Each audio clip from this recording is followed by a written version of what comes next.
Hello, Bay Ridge. My name is Mark Holmes, and I'd like to welcome you to another edition of After Hours. Today what we're going to do is we're going to look at these Bible leaves that have been recently placed up in the church here, and I'm going to just talk a little bit about them. And these Bible leaves actually represent teachings that have been performed here at Bay Ridge for over the last 20 years. So let's go through and look at some of these.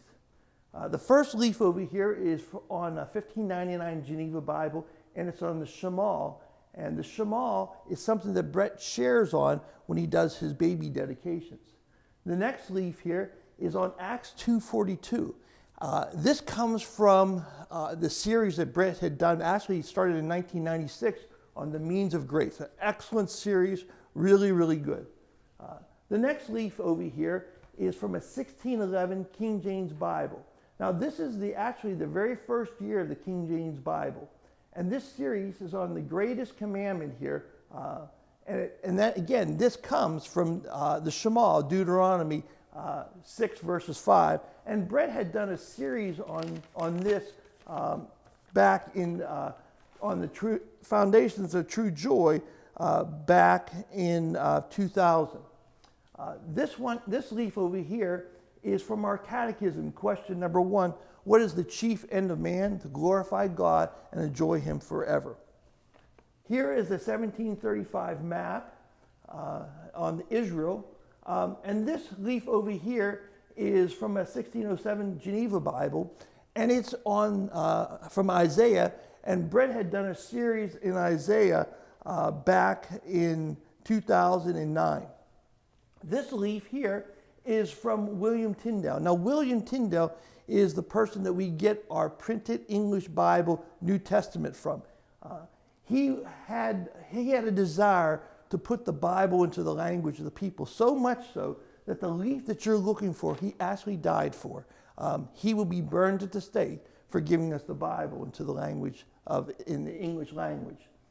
This next leaf here is from a 1703 King James Bible. And again, it's from a series that Brett did on the 1 Peter back in 2005.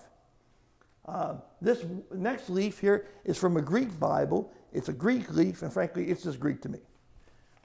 The next leaf here is from a 1568 Bishop's Bible.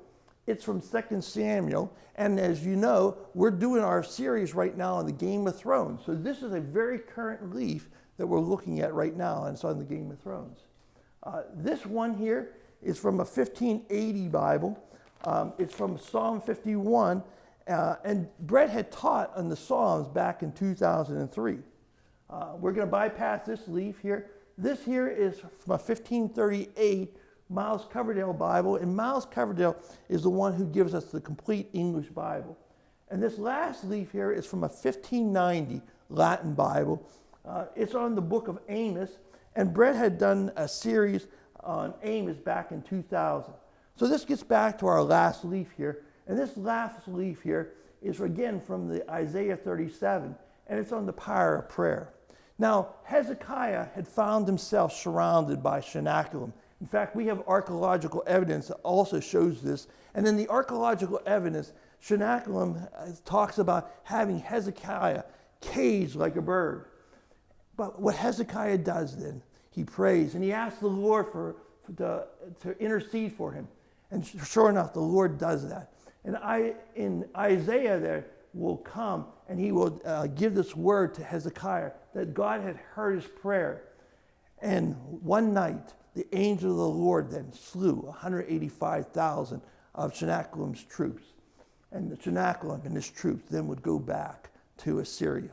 And so over here we're looking at over 20 years of teachings here at Bay Ridge here. So the next time you come here in Bay Ridge and you see these leaves, just realize that one thing you're going to hear at Bay Ridge, and you're going to hear the Word of God.